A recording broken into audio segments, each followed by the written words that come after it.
തിരുവാഭരണം മുൻ commissioner KS. ബൈജുവിന് സ്വാഭാവിക ജാമ്യം ലഭിച്ചിരിക്കുന്നു. കട്ടിളപ്പാളി കേസിലാണ് വിജിലൻസ് കോടതി കെ.എസ്. ബൈജുവിന് ജാമ്യം അനുവദിച്ചിരിക്കുന്നത്. ആ വാർത്ത വരുന്നു. ദ്വാരപാലക ശില്പ കേസിലെ റിമാൻഡ് തുടർന്നതിനാൽ പക്ഷേ കെ.എസ്. ബൈജുവിന് ജാമ്യം ലഭിച്ചെങ്കിലും ജയിൽ മോചിതനാകാൻ കഴിയില്ല. സൂര്യഗായത്രി ഞങ്ങളുടെ പ്രതിനിധിയാണ് വിവരങ്ങൾ നൽകാനുള്ളത്. സൂര്യഗായത്രി, തിരുവാഭരണം മുൻ കമ്മീഷണറായിരുന്ന കെ.എസ്. ബൈജുവിന് ഇപ്പോൾ സ്വാഭാവിക ജാമ്യം ലഭിച്ചിരിക്കുന്നു. അത് കട്ടിളപ്പാളി കേസിലാണ്. പക്ഷേ അദ്ദേഹത്തിന് ജയിൽ മോചിതനാകാൻ കഴിയില്ല എന്ന് മനസ്സിലാക്കുന്നു. എന്താണ് മറ്റു വിശദാംശങ്ങൾ?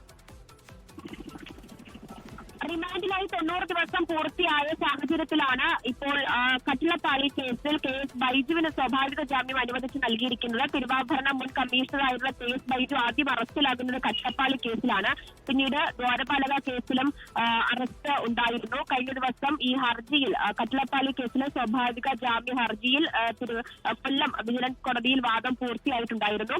ഉദ്യോഗസ്ഥൻ എന്ന നിലയിലാണ് കെ.എസ്. ബൈജു സ്വർണ്ണക്കവർച്ച കേസിൽ പ്രതിയായിട്ടുണ്ടായിരുന്നത്.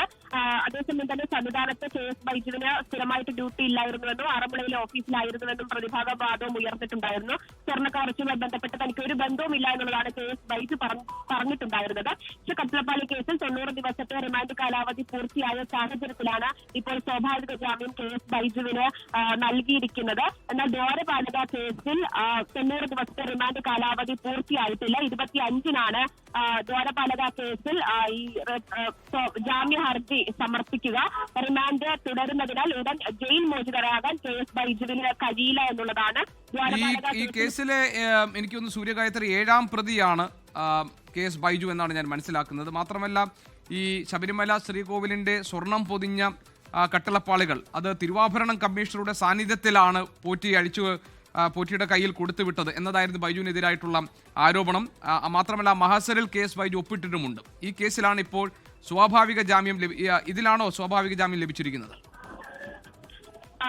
തീർച്ചയായിട്ടും കട്ടിളപ്പാളി കേസുമായി ബന്ധപ്പെട്ടുള്ള SIT സമർപ്പിച്ച അല്ലെങ്കിൽ SIT കുറ്റക്കാരൻ എന്ന് പറഞ്ഞ വ്യക്തിയാണ് കെ.എസ്. ബൈജു. ഉദ്യോഗസ്ഥൻ എന്ന നിലയിൽ സ്വർണ്ണക്കവർച്ച കേസുമായി ബന്ധപ്പെട്ട് ബന്ധമുണ്ട് എന്നുള്ളത് SIT കണ്ടെത്തിയ വ്യക്തി കൂടിയാണ് കെ.എസ്. ബൈജു. അതിലാണ് ഇപ്പോൾ സ്വാഭാവിക ജാമ്യം കൊല്ലം വിജിലൻസ് കോടതി നൽകിയിരിക്കുന്നത്. പക്ഷെ അതേസമയം തന്നെ ദ്വാരപാലക ശില്പ കേസിൽ കെ.എസ്. ബൈജു പ്രതിയാണ്.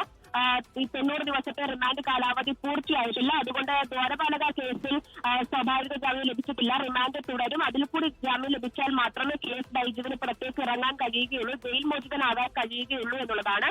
കട്ടിളപ്പാളി കേസിൽ ഇപ്പോൾ കെ.എസ്. ബൈജുവിന് സ്വാഭാവിക ജാമ്യം കൊല്ലം വിജിലൻസ് കോടതി നൽകി. അതായത് സൂര്യഗായത്രി കുറ്റപത്രം സമർപ്പിക്കാത്തതിന്റെ പേരിൽ ഓരോരുത്തരായി ജാമ്യം കിട്ടി പുറത്തിറങ്ങുകയാണ്. ഇപ്പോൾ കഴിഞ്ഞ ദിവസം എൻ വാസുവിന് ജാമ്യം ലഭിച്ചിരുന്നു. അത് ഈ കേസിൽ 5ാമത്തെ ആളാണ്. എൻ വാസു വന്നപ്പോൾ 5ാമത്തെ ആളായിരുന്നു കുറ്റപത്രം സമർപ്പിക്കാത്തതിന്റെ പേരിൽ ജാമ്യം ലഭിക്കുന്നത്. അതുപോലെ സ്വാഭാവിക ജാമ്യം ഇപ്പോൾ കെ.എസ്. ബൈജുവിനും കിട്ടിയിരിക്കുന്നു. സൂര്യഗായത്രി, തിരുവിതാംകൂർ ദേവസ്വം ബോർഡ് മുൻ അംഗം കെ.പി. ശങ്കരദാസിനെ വീണ്ടും റിമാൻഡ് ചെയ്തു എന്ന വിവരം കൂടി വരുന്നുണ്ട്. 14 ദിവസത്തേക്കാണ് വിജിലൻസ് കോടതി റിമാൻഡ് ചെയ്തിരിക്കുന്നത്. ആരോഗ്യ പ്രശ്നങ്ങൾ ഉള്ളതിനാൽ കോടതിയിൽ നേരിട്ട് ഹാജരാക്കിയിരുന്നില്ല ശങ്കരദാസിനെ. എന്താണ് സൂര്യഗായത്രി ഈ കാര്യത്തിലുള്ള മറ്റു വിവരങ്ങൾ? ദേവസ്വം ബോർഡ് മുൻ അംഗം കെ.പി. ശങ്കരദാസിനെ ഓൺലൈനായിട്ടാണ് കോടതിയിൽ ഹാജരാക്കിയത്. കോടതിയിലേക്ക് നേരിട്ട് എത്തിയിട്ടുണ്ടായിരുന്നില്ല. ആരോഗ്യ പ്രശ്നങ്ങൾ ചൂണ്ടിക്കാട്ടിയാണ് കോടതിയിൽ നേരിട്ട് ഹാജരാകാതെ ഓൺലൈൻ വഴി കോടതി കേസ് എടുത്തിട്ടുണ്ടായിരുന്നത്. അതിൽ 14 ദിവസത്തേക്ക് കെ.പി. ശങ്കരദാസിനെ വിജിലൻസ് കോടതി റിമാൻഡ് ചെയ്തിട്ടുണ്ട് എന്നുള്ള വിവരമാണ് ലഭിക്കുന്നത്.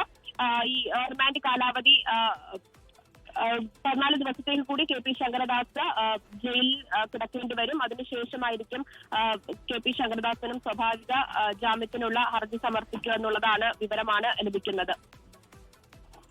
ശരി, സൂര്യഗായത്രി ഞങ്ങളുടെ പ്രതിനിധിയാണ് കൊല്ലത്ത് നിന്ന് വിവരങ്ങൾ നൽകിയത്. ഇതിൽ കെ.എസ്. ബൈജുവിന് സ്വാഭാവിക ജാമ്യം ലഭിച്ചിരിക്കുന്നു. അതോടൊപ്പം തന്നെ ശബരിമല സ്വർണ്ണക്കൊള്ളയിലെ തിരുവിതാംകൂർ ദേവസ്വം ബോർഡ് മുൻ അംഗമായിരുന്ന കെ.പി. ശങ്കരദാസിനെ വീണ്ടും കോടതി റിമാൻഡ് ചെയ്തിരിക്കുന്നു. 14 ദിവസത്തേക്കാണ് വിജിലൻസ് കോടതി ശങ്കരദാസിന് റിമാൻഡ് ചെയ്തിരിക്കുന്നത്. ആരോഗ്യ പ്രശ്നങ്ങൾ ഉള്ളതിനാൽ ശങ്കരദാസ് ഇന്ന് കോടതിയിൽ നേരിട്ട് ഹാജരാക്കിയിരുന്നില്ല. ഓൺലൈൻ വഴിയാണ് അദ്ദേഹം ഹാജരായത്. ഞങ്ങളുടെ പ്രതിനിധി സൂര്യഗായത്രിയാണ് ഈ വാർത്തയുടെ വിശദാംശങ്ങൾ നൽകിയത്. ലോകത്തെവിടെയായാലും ഏത് സമയത്തും 24 വാർത്തകളും ഓഗ്മെന്റഡ് റിയാലിറ്റി പാക്കേജുകളും എക്സ്പ്ലെയിനറുകളും വിശദമായി കാണാൻ ഞങ്ങളുടെ യൂട്യൂബ് ചാനൽ നിങ്ങൾക്ക് സബ്സ്ക്രൈബ് ചെയ്യാം.